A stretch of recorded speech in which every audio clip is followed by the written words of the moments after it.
Hi Mohit, good afternoon. Welcome to the show. How are you?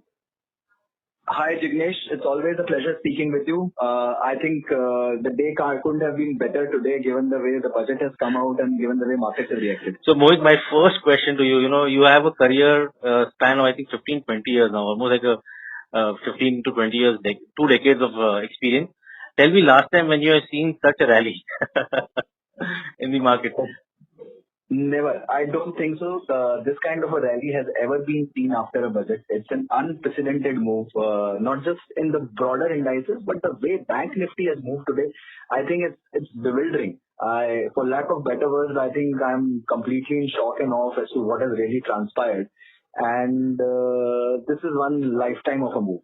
So Mohit, what are some of the key points, your first reaction on the budget, which are top of your mind? Look, I think, Jignesh, if I have to summarize this entire budget in one line, it's a growth budget. Honestly, out and out, the FM has clearly, in brief words, she has passed out a message that we are on for the growth and we don't give a dime to deficits and whatever the numbers, the fiscal numbers. We are really going out for growth. And that's what has taken the market by surprise. Honestly, if you just go through the numbers, FM has pegged this year's fiscal deficit at 9.5% of GDP. They are short by 80,000 crores worth of borrowing, which I think they will do in next 2 months. They have pegged the next year's fiscal deficit, FY22 fiscal deficit at 6.8% of GDP, which is fairly high number, which means they'll continue with this pro-expenditure move, continue with the loose fiscal strings. And the bigger part is they are now going all out to revise the FRBM Act. And they are saying that fiscal deficit will reach a number below 4.5% only by FY26. 5 years, they really want to spend big. And that's the bigger message, and that's what has taken the market in complete awe. Right. There are a lot of other, especially regulations which are they are trying to revise, especially on the bad bank side. What is your view on this? I think the Bank Nifty move is completely owes its credit to that kind of a move. So what they are proposing is, obviously they have proposed a PSU bank recap plan at 20,000 odd crores. They want to infuse more capital. They are setting up a bill to set up more DFIs. They've got FDI and insurance increased from 49% to 74%, given that the management control should be Indian. They want to divest two PSU banks and one general insurance company. They want to come out with an IPO of LIC. So these are all big measures, but the bigger one, to my mind, is setting up an ARC, a kind of a bad bank, though most of the bad loans have already been provided by all the banks, but they still want to recast all these bad loans, get them under one common umbrella and put up into a new bank, which will completely trying and cleaning up the Indian banking sector. Going out for disinvestment, recapitalizing the PSUs, setting up an ARC, taking out the bad loans, जो भी बचा है books में से, I think that's like amazing in terms of the bank cleanup, which is what they're trying to do. Right. And big move on the insurance segment, 49 to 74% FDI limit, and ready to give management seat to the foreigners. Yeah, I think that's again a very, very big measure, opening up the insurance sector for FDI. Current limit is 49%. So I think one caveat which I want to give out here is that the current limit of 49% is not completely utilized.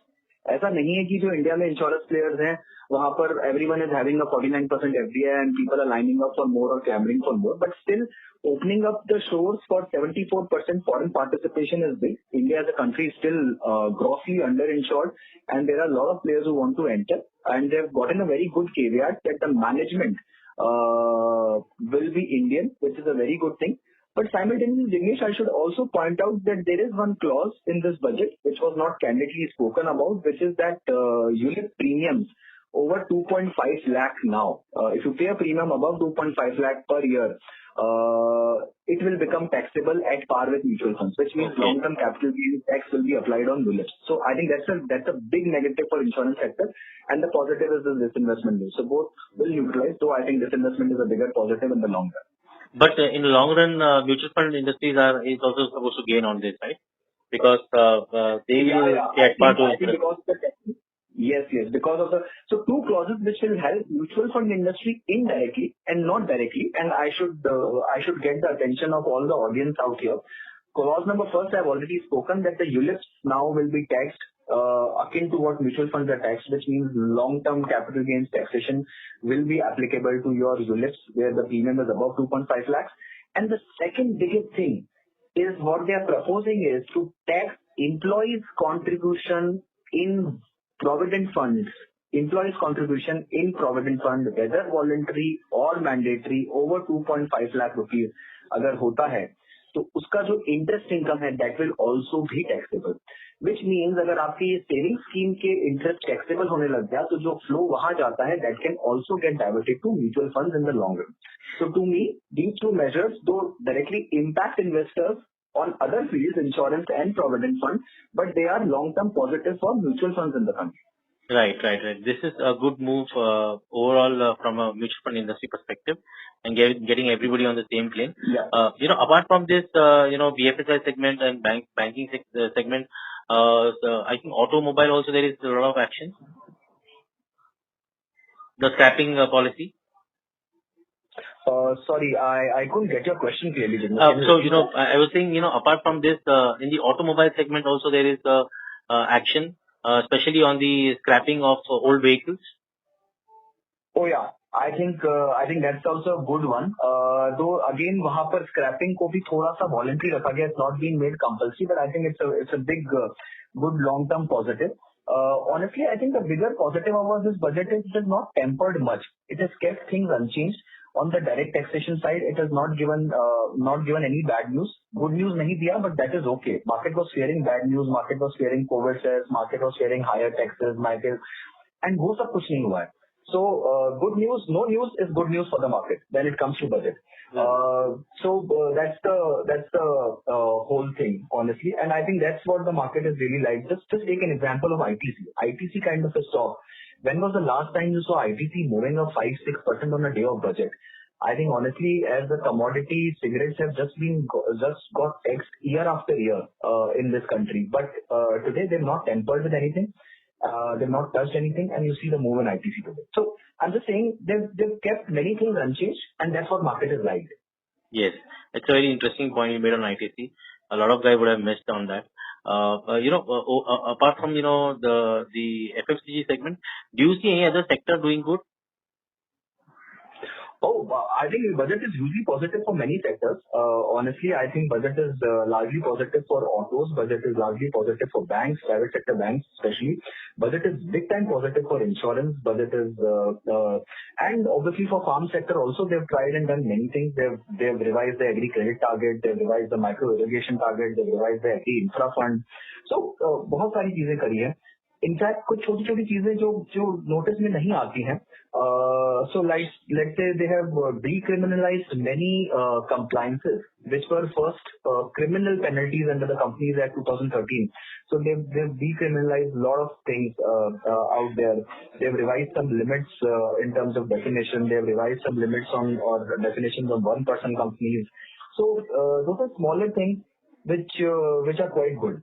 Audit, from 5 crores to now it's become 10 crores. So a lot of SMEs will benefit out of it. Yes, you're right on that. Absolutely. And senior citizens exempted from filing IT returns if the income is only pension income above 75 years of age. That's a great move. The assessment could have been opened for 6 years, and we all know how much of tax harassment individual and taxpayers go through. Now that time has been reduced from 6 years to 3 years, for very serious frauds also, the time limit of 10 years, maybe कुछ criteria set कर दिए गए. So those are very smaller moves. Faceless tax, assessment scrutinies have been introduced. So those are very, very good news. आपकी जो IT return form होंगे वो pre-filled आएंगे आपकी dividend income के साथ में, interest income के साथ में, capital gains amount के साथ में. So I think those are all good moves. Few things which I think market has not really clearly understood is they've introduced agri cess on many commodities. They've introduced agri cess on petrol and diesel prices. They've introduced agri cess on alcohol and few other things. In fact, quite a number of edible items. But that has been done commensurate with the reduction in customs and excise duty. So बहुत जगह the impact is net neutral. So on petrol and diesel, they have reduced the excise duties and they have introduced agri cess. So the result of the prices is net neutral for for the end consumer. Same is the case with alcohol, basically. So result of the prices is net neutral, but they've just changed the modus operandi of how they tax those commodities. Right, Mohit. So Mohit, I think very interesting thoughts put by you. But one last question, Mohit. If you were an equity investor, what would be your next move? And would you book profits or would you stay invested and invest more? look, honestly, if I were to summarize this budget, it is long on hope and short on fear, right? And that's the good part about this budget. It gives you a lot of hope. It gives you a pro-growth momentum. And there is no fear in it. There is no hidden number. There are no hidden numbers in it. Most of it is quite evident the way they're trying to run the show. So I think that's the good part about it. Having said which, you have to always be cognizant that the markets have run up fantastically. 2,500 point kind of a rally on Sensex, 750 points on Nifty, Bank Nifty crossing all-time highs. These are not real moves, right? These are unreal kind of moves. So be very cautious, be pragmatic when you're putting in fresh money at these levels, basically. Right. SIP would be the right way to invest.